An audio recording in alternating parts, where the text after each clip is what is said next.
And now to that unnerving moment. Chris Watts explains why he put the body of his family into oil tanks. Either you're this monster who says, I just want this young, hot girlfriend, so I'm going to kill everyone and hope it works out, or something. Crime and a case that has stunned the country. Late today, a father in Colorado who reported his pregnant wife and their 2 young daughters missing was charged with their murders. Christopher Watts, who initially went on TV pleading for their return, will be back in court. Mr. Watts, why did you kill your wife and 2 children? I got nightmares in my head, I fear. Thoughts build up until I can't feel. My mind fills up into a creature, and it haunts me somewhere much deeper. I got nightmares in my head, I fear. When the search commenced at Cervi 319 at 15:27 on August the 15th, that afternoon, Chris Watts was sitting alone in a cubicle at Frederick Police Station, having just failed a withering polygraph test. This is what Chris Watts was doing the moment cops from Firestone PD arrived on the scene at the well site at Cervi 319.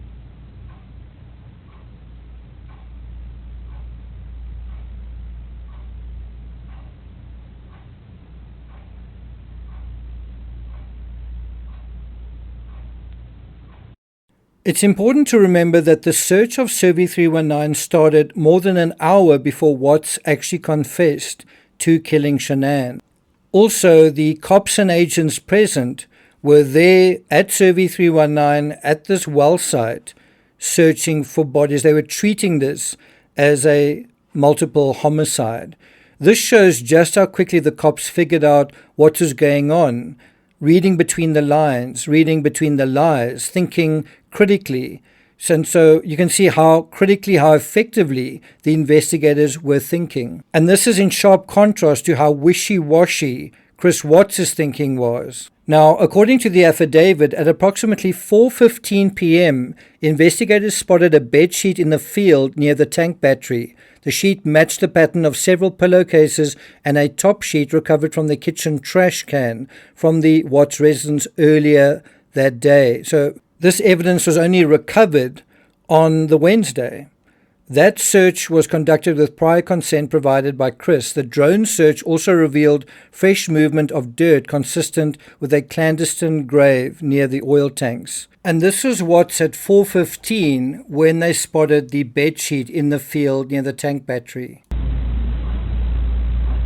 Will you please help us find your babies? I want to find them. I've told you over and over, I want to find everyone. Can we go back to that night? Yeah. You know that we have texts, and we know that there's an Alexa in your house, and you know that those are trained to record distress. Okay.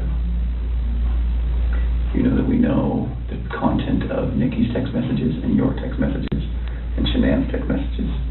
Okay? I didn't know you knew who Nikki was until tonight, right now, so. Okay.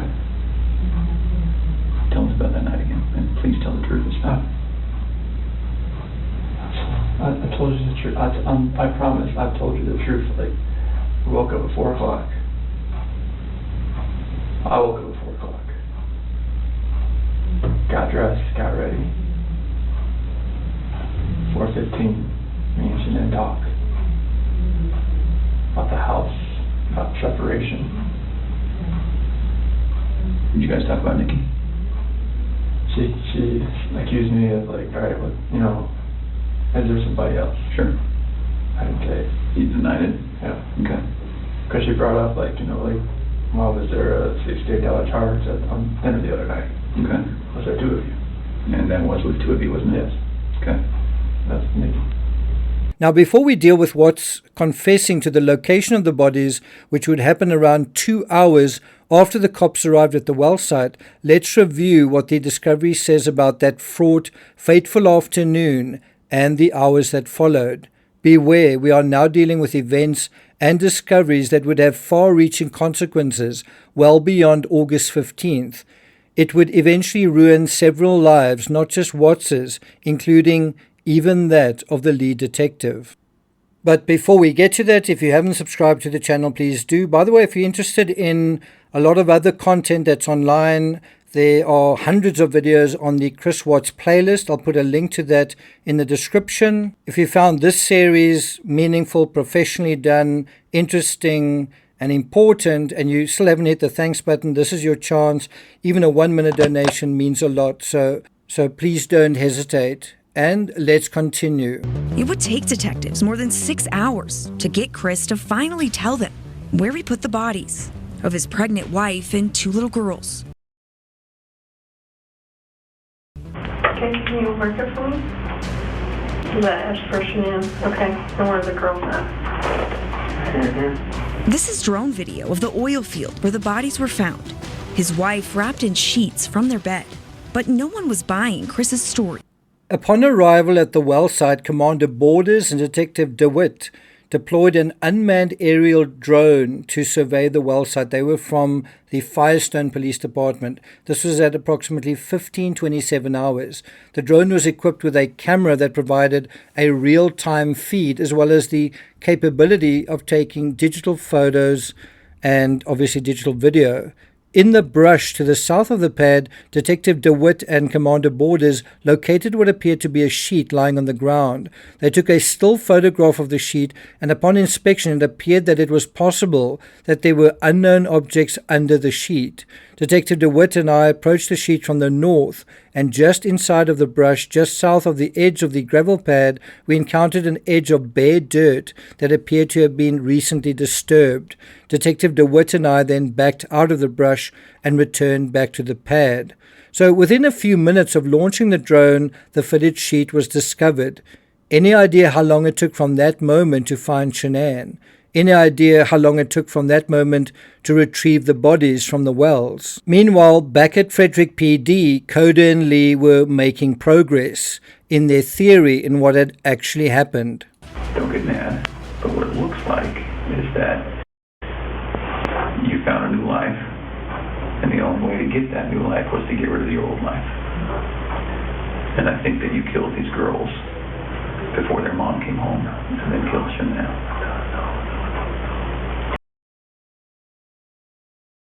And that's what we're kind of left, that's what we have to believe, because it just doesn't make sense. I mean, I think we're very, very close to the truth, but not quite there yet. So if you're not that monster... I'm not a monster. I didn't kill my babies. Back at Cervi 319, the sheet was plainly visible, but they needed confirmation. Did the pattern on the sheet match the pattern in the Watts' home? The cops texted images to one another and confirmed that indeed they were a match. According to page 482 of the discovery, Agent Saylor said, "I noted that the sheet appeared to be the fitted sheet of the same printed pattern as a flat sheet located in the kitchen trash can during a search of Chris Watts' residence earlier in the day." It's actually amazing just how much stuff Watts left behind at the site. It was a mess. 2 black lawn and leaf garbage bags. More of those were found in the work truck. A broken rake and a broken rake handle were also found. It's also interesting what they thought they would find and what they didn't find. They didn't find the fluffy toys. They didn't find the blankets. There's still something of a mystery what happened to those. Detectives asked Chris again and again how and why he put his babies in those oil tanks. Why take their bodies out of the house and bury them? I was scared. I didn't know what else to do. Once investigators start searching the oil field, they come back into the interrogation room because no one can believe Chris could have fit his girls into those tanks. And this is the part that I think a lot of people don't realize is even when Chris Watts told them where he put the girls and they went to look and they went to check, they still couldn't really believe it. They thought, can this be true? This is only 8 inches wide. Is it even possible? No one could believe it was. How did you get them in the tanks? 'Cause The hatch on top. the hatch. How do you access that? Walk upstairs. And then what? Open it. Was it hard to get them in there? Did you have to push or anything, or? Not really.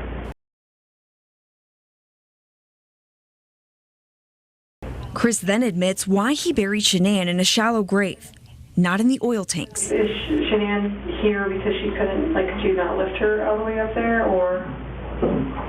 Now, once the sheet was spotted, it may have seemed like a mere formality finding the grave, but, well, formalities did have to be followed, protocols kept to, such as getting permission from the owner of the site to excavate the site. Also, bear in mind, it's a well site, so you've got to be careful how you go about your excavations. Even using something like a DSLR camera and a certain kind of flashlight could be dangerous given the kind of flammable situation there. And so Binion Cervi, the owner of Cervi Ranch, was contacted by phone at about 17 hours and she provided consent to search the property and collect evidence. So search warrants had to be sought, all of which took time. CSA Yoakum was requested to respond to assist in processing the scene. It was determined that a search warrant would be sought for the property. When advised that additional personnel would be responding to the scene, Apple decided to shut down the well and vent the holding tanks for safety. While waiting for the search warrant to be obtained, I was advised by CBI agent in charge Kirby Lewis that Chris Watts had confessed to dumping the bodies of his wife Shanann Watts and his children at the well site. The coroner was then requested to respond. AIC Lewis also advised me that Chris stated that he left some of the girls' clothing and some toys wrapped in a sheet that we had located. Commander Borders and Detective Dewitt again deployed the drone to search the well site for these items before the sun set and it became dark. A thorough search of the area was conducted, but no items were located. In fact, those items were never located. I later received information from AIC Lewis that Chris Watts had marked a copy of a photograph of the area previously taken by the drone with the locations of the bodies. Chris indicated that Shanann was buried in the area of disturbed dirt we had previously located and that the children were each in separate oil tanks.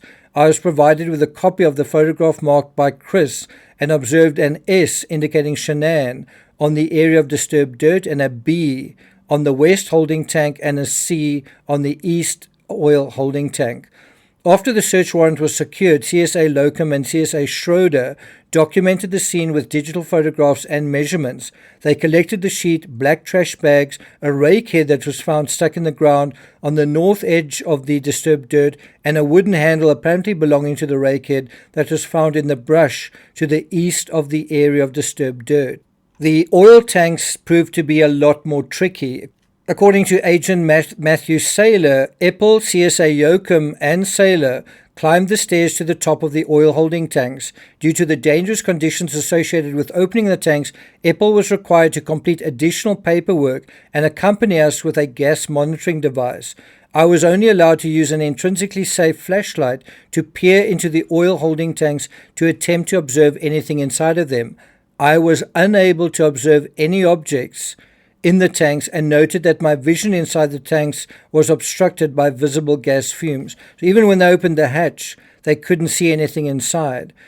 Saylor goes on to say, I noted that the only openings on the top of the tanks, and therefore the only access available to Watts to place the bodies of the kids into the tanks, were very small. We took photographs of the openings with a tape measure across them with my cellular phone. The opening measured 8 inches across. I provided this information to investigators at the Frederick Police Department. So the investigators on scene thought, this is a wild goose chase. This is a fool's errand. They can't be in the tanks. But Watts insisted that they were. CSA Yoakum then located numerous strands of hair that appeared to be blonde in color stuck to the rim of the opening of the east holding tank. This appeared to provide confirmation that Watts' story was true after all. The hair was photographed using Yoakum's cellular phone because he was unable to utilize his SLR camera and flash due to the danger of the flash igniting fumes, and he also collected the hair as evidence.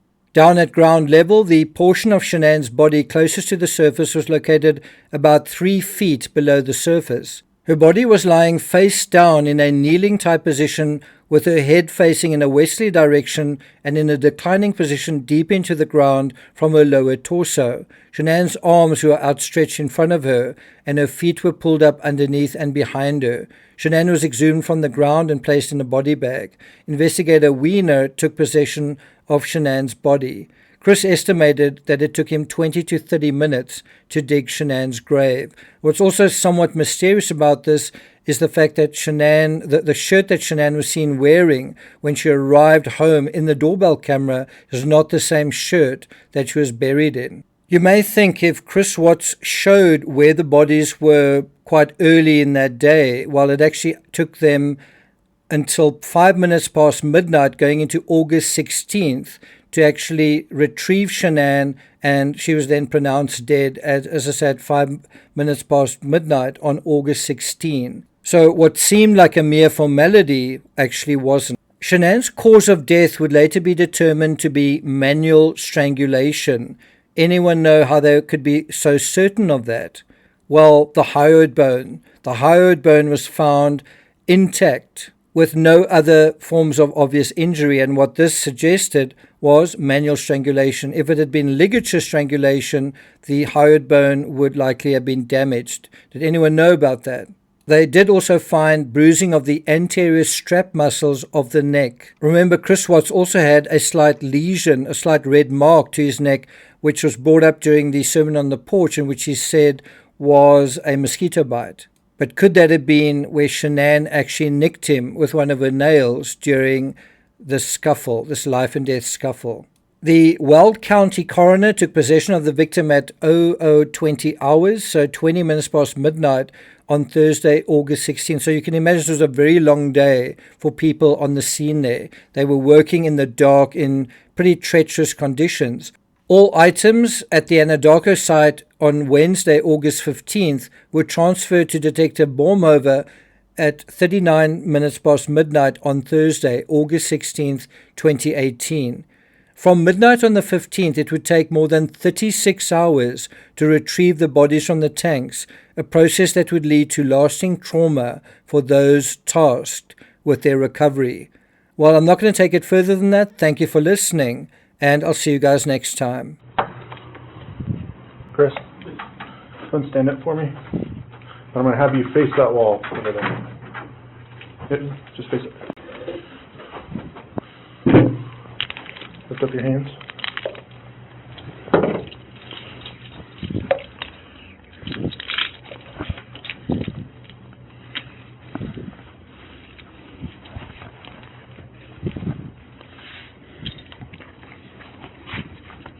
Okay, go and face this wall.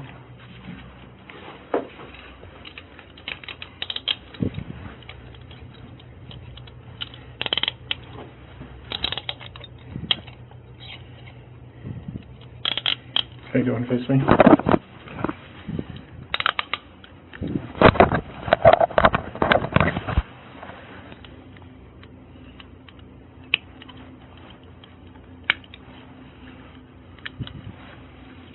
Okay, you don't have anything on you, right?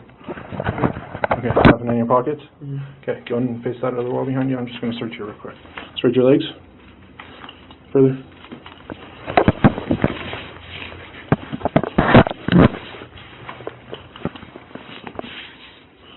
Okay, turn around and face me. No earrings, necklaces, anything like that? Okay. Let's walk out this way.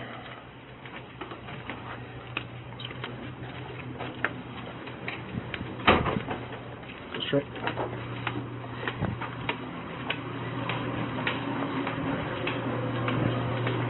Go out that door to your left.